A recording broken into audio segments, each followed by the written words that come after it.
자, 오늘 말씀 보면 이제 참 우리가 조금 어려운 그런 말씀을 볼 수가 있습니다.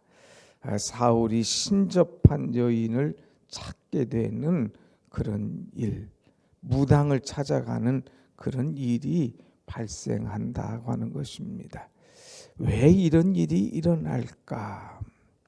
이 사울은 하나님을 쫓았던 사람인데 그래도 신앙인인데 하나님 앞에 참 선 사람이었는데 그가 왜 이런 일을 자행할까?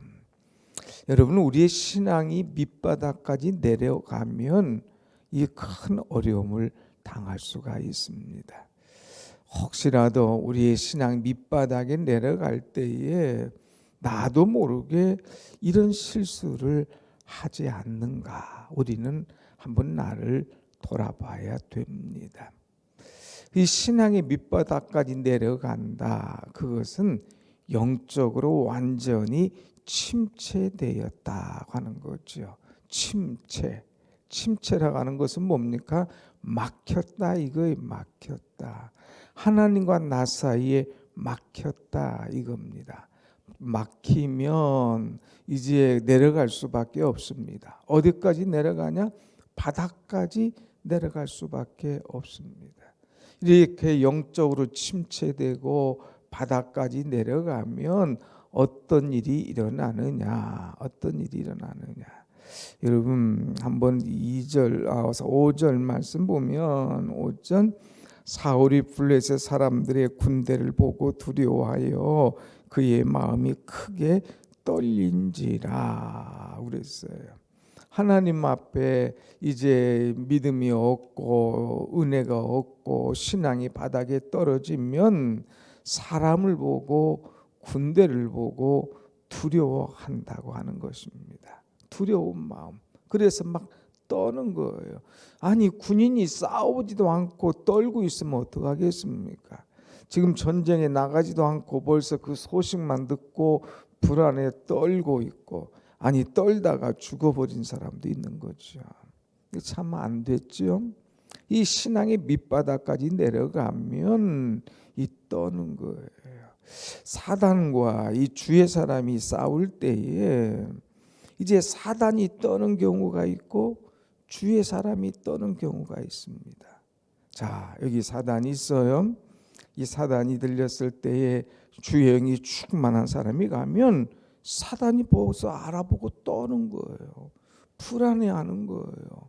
주의 영이 주의 성령이 충만할 때 아이고 나를 쫓아내려고 하는구나 알고 벌써 떠는 거예요. 그런데 사단에게 가자 할 때에 믿음이 없는 사람은 벌써 사단에게 가서 저를 쫓아내자 할 때에 벌써 본인이 떠는 거예요. 아이고 이거 큰일 났구나. 내가 사단에게 갔다가 내 완전히 신앙의 그냥 모든 거 다 드러나고 나의 밑바닥이 드러나고 나의 과거가 드러나고 아유 이 사단은 귀신이라면 모든 걸 잘 본다는데 오히려 내가 창피를 당하면 어떡하나. 사단에게 가기를 두려워하는 사람이 있어요. 오히려 본인이 스스로 떠는 거죠. 여러분 우리 누가 떠느냐 이거예요. 여기 보니까 지금 사무엘은 문제를 보고 싸우지도 않고 미리 떠는 사람, 불안해하는 사람, 염려하는 사람임을 우리가 볼 수가 있습니다. 그리고 그래도 이 사울이 불안에 떨어서 하나님께 물었습니다. 4절에 보니까 사울이 여호와께 묻자오되 여호와께서 꿈으로도 우림으로도 선지자로도 그에게 대답하지 아니하심으로 하나님께 물어봅니다. 그런데 하나님께서 대답하지 않으셨어요. 영적 침체 바닥까지 내려왔을 때는 내 영적 침체의 원인이 뭐냐 하는 것을 빨리 깨달아야 되죠. 그것을 회복해야 됩니다. 그런데 다 잃어버린 다음에 주님 떠나가신 다음에 내가 여호와의 말씀을 버렸으므로 내가 너를 버리겠노라고 주님 떠나셨잖아요. 그런데 급하니까 자기 두려움과 급함을 이겨내 보려고 여호와께 묻자오되 그랬어요. 하나님 꿈으로도 우림으로도 선지자로도 그에게 대답하지 아니하심으로 하나님께서 그를 떠나셨어요. 그의 물음에 그의 이 간절한 소원에 응답하지 않으시는 하나님. 그럴 때에 이 사울이 세 번째 뭐를 했습니까? 7절 말씀 보면 사울이 그의 신하들에게 이르되 나를 위하여 신접한 여인을 찾으라. 내가 그리로 가서 그에게 물으리라 하니 그의 신하들이 그에게 이르되 보소서 엔돌에 신접한 여인이 있나이다. 신접한 여인, 오늘로 말하면 용한 무당을 좀 찾아라 이거예요. 내가 가서 그에게 좀 물어보고 싶다. 이제 하나님께서 대답하지 아니하시니까 이 신접한 여인을 찾아가는 어리석은 모습을 그대로 보여줍니다. 여러분, 크리스찬인데도 불구하고 무당을 찾아간다는 얘기 들어보셨나요? 정말 어려운 일, 급한 일, 답답한 일을 당했을 때에 크리스찬임에도 불구하고 무당을 찾아간다는 거예요. 그것도 아주 초신자 아니고 교회 중직들 가운데도 그런 일이 있다고 하는 거예요. 두 가지 무당이에요.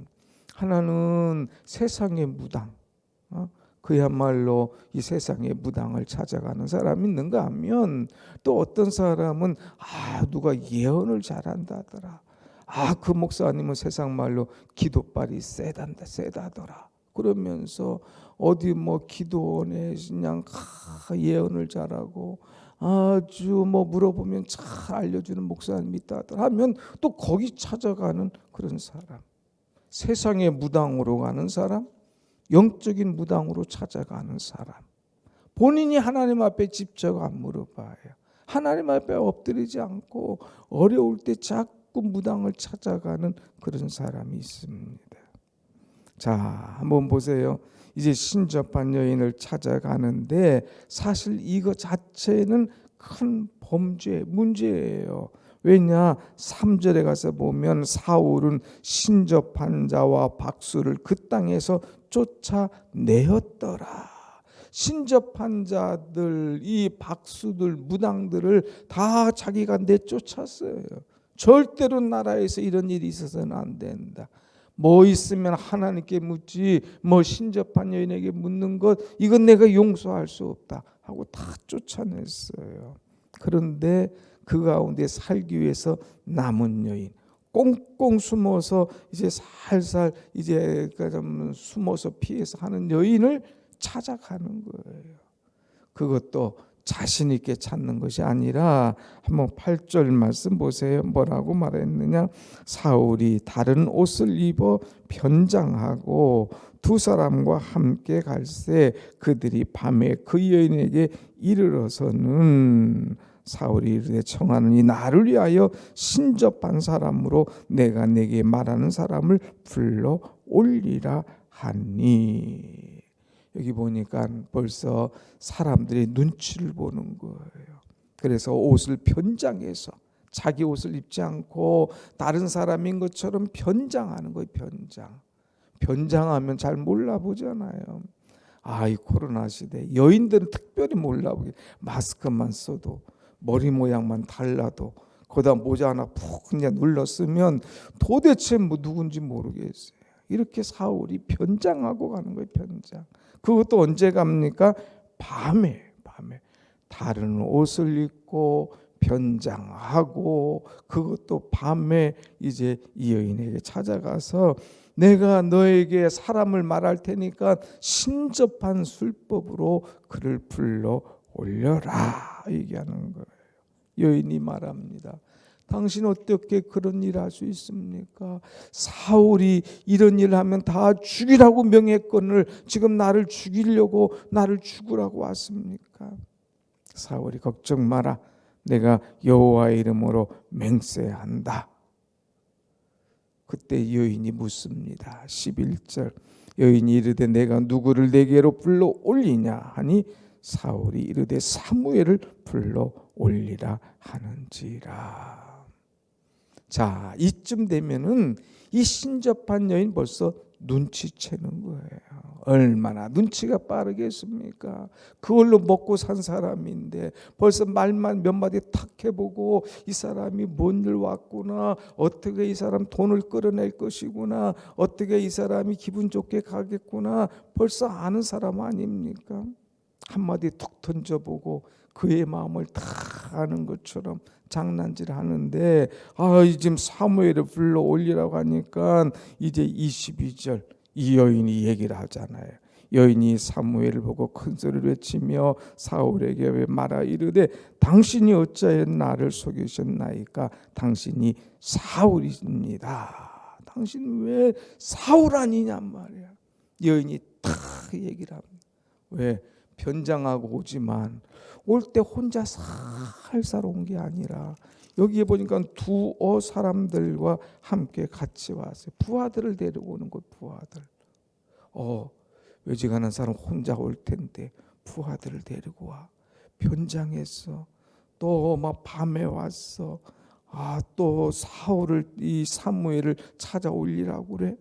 이것보다 하나님의 이름으로 내가 너를 살려준다, 맹세한다 해. 이거 틀림없이 하면서 사울임을 딱 밝혀냅니다. 그래서 이제 왕이 그에게 말하죠. 두려워하지 마. 내가 너에게 하라는 대로만 해. 그래서 이 여인이 사무엘을 불러 올린다고 하는 거예요. 근데 여러분, 우리가 분명히 알아야 될 것은 이것은 신학적인 난제예요. 이쪽에. 그래서 진짜 이런 불러 올렸을까? 귀신이 올라온 것일까?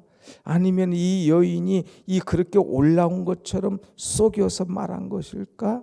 이 세 가지의 문제를 확실하지 못해서 난제로 두고 있습니다. 그러나 분명한 것은 어찌 죽었던 자가 올라오겠습니까? 이제 어찌 하나님 앞에 이런 일이 일어날 수가 없는 거예요. 우리로 말하면 귀신이 와서 제사밥 먹고 가라는 거죠. 어떻게 죽은 사무엘이 올라오겠냐 하는 거예요. 그런데 이 여인은 사무엘이 올라온 것처럼 이야기를 합니다. 벌써 이 여인은 이제 머리가 탁 돌아가죠. 이 사람이 뭘 물으려고 하는가, 어떤 것을 요구하는가 한번 보세요. 이제 그 마치 사무엘인 것처럼 다 한 노인이 자 지금 사무엘 올라옵니다. 사무엘입니다 하고 한 노인 지금 올라오고 있습니다. 그러니까 심리적인 이용을 하는 거예요. 그러니까 사울이 그가 사무엘인 줄 알고 다급하게 일어나서 막 그의 얼굴을 땅에 대고 절을 합니다. 이제 벌써 여기에 끌려 들어가는 거예요. 영매 막 거기에 끌려 들어가는 거죠. 사무엘이 말하되 내가 어떻게 나를 불러 올렸느냐 연극을 하죠. 그러니까 사울이 내가 급하고 다급해서 올렸습니다. 내가 지금 두렵습니다. 어렵습니다. 나를 살려주옵소서. 자, 여기까지 가니까 무슨 말을 해도 이 사무엘인 줄 알고, 무슨 말을 해도 명령인 줄 알고, 무슨 말을 해도 막 두려워하고 걱정하는 것, 이 여인이 벌써 알아차리는 거예요. 그래서 쭉 얘기를 합니다. 자, 이제 너 끝났어. 내 시대 넘어갔어. 벌써 몇 번이고 들었던 이야기를 여인이 탁 하죠. 20절 가서 봅니다. 사울이 갑자기 땅에 완전히 엎어집니다. 사울이 땅에 엎어졌어요. 왜? 사무엘의 말을 말미암아 심히 두려워하고 또 그의 기력이 다하였으니 당신은 살을 겁니다. 다시 왕이 될 겁니다. 이 나라를 다스릴 겁니다. 이게 아니라 부정적인 얘기 듣고 당신의 시대는 끝났습니다.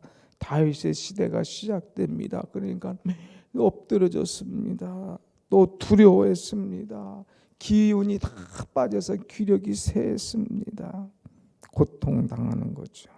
그 여인이 그럴 때에 또 잔꾀를 또 부립니다. 일어나시옵소서, 먹으시옵소서 하고 잔치를 벌여줘요. 왜 그럴까? 살아야 되니까. 후환이 두려운 거예요. 이제 좋은 말을 해줬어야 되는데 기분 나쁜 말을 해준 거예요. 사무엘이 올라와서 자기를 탁 세워줄 것이고 걱정 마라, 이제 내 나라를 다시 너에게 맡긴다, 이러지 않고 너 끝났다 하니까 이제 이 듣는 그 사람 기분 좋게 했어요. 아이고, 나도 끝나겠구나. 이 여인은 벌써 알아차리고 죽지 않기 위해서 쇼를 하는 거죠. 먹으시옵소서, 드시옵소서, 기운을 내셔야 됩니다. 왕이 힘을 내셔야죠 하면서 다 먹으라고 잡수시라고 기력을 얻으라고 막 하잖아요. 그럴 때 23절 사울이 거절하여 이르되 내가 먹지 않겠노라. 나 안 먹겠다. 그러니까 그의 신하들 또 여인이 누구예요? 신접한 여인이 강권했습니다. 먹으시옵소서. 그래서 걸어가시옵소서. 그래서 나중에 나를 죽이지 마옵소서 하면서 막 이제 거짓으로 또 쇼로 하면서 그를 먹이고 그를 이제 보내게 되는 것을 봅니다. 그래서 24절 여인이 집에 살찐 송아지가 있어서 잡고 가루를 뭉쳐서 무교정을 만들고 또 사울 앞에서 그의 신하들 앞에서 내놓으니 그들이 먹고 일어나서 그 밤에 가니라. 먹고 가는 거예요. 그냥 딱 떠날 때에 신접한 여인 가슴을 얼마나 쓰러나겠어요. 살았다. 왕이 와서 내게 물은 것도 문제고 다 없어지라고 했는데 내가 끝까지 남아 있었는 것도 문제인데 왕이 찾아온 것도 문제고 또 신인 사무엘에게 거짓말, 이제 사울에게 사무엘을 올린 것처럼 거짓말한 것도 문제고 또 나중에 돌아가서 나를 찾아와서 죽일 수 있을 텐데 그것도 문제인데 일단 왕이 다 먹고 내가 이렇게 힘들 때 그래도 나를 도와준 여인 저 사람이 나를 죽이진 않겠지 하고 이제 편안하게 그를 보내고 이제 남는 것을 보게 됩니다. 자, 여러분, 우린 두 가지를 한번 생각해 봐야 됩니다. 내가 인생의 신앙의 밑바닥이 내려오고 두려울 때에 어떻게 할 거냐 이거예요. 왜 침체가 왔느냐, 내가 왜 그렇게 부르짖어도 하나님께서 대답하지 않느냐 하는 것을 생각해야 된다. 두 번째, 그 힘들고 어렵다고 함부로 신접한 여인 찾거나 무당 찾거나 또 누가 예언자란다고 예언 찾아다니고 기도원 찾아다니고 이런 일 하지 말아야 된다. 하나님과 절대 내가 1대1로 부르짖고 매달리고 기도하고 내 영이 살아있을 때에 하나님께서 가르치시고 인도하시고 나와 함께 하실 것을 믿으면서 신앙의 곁길로 가지 않도록 또 사단을 세상을 두려워하지 않도록 전적으로 하나님 붙잡고 살아가는 여러분의 신앙 되기를 축원합니다. 아멘. 기도하겠습니다.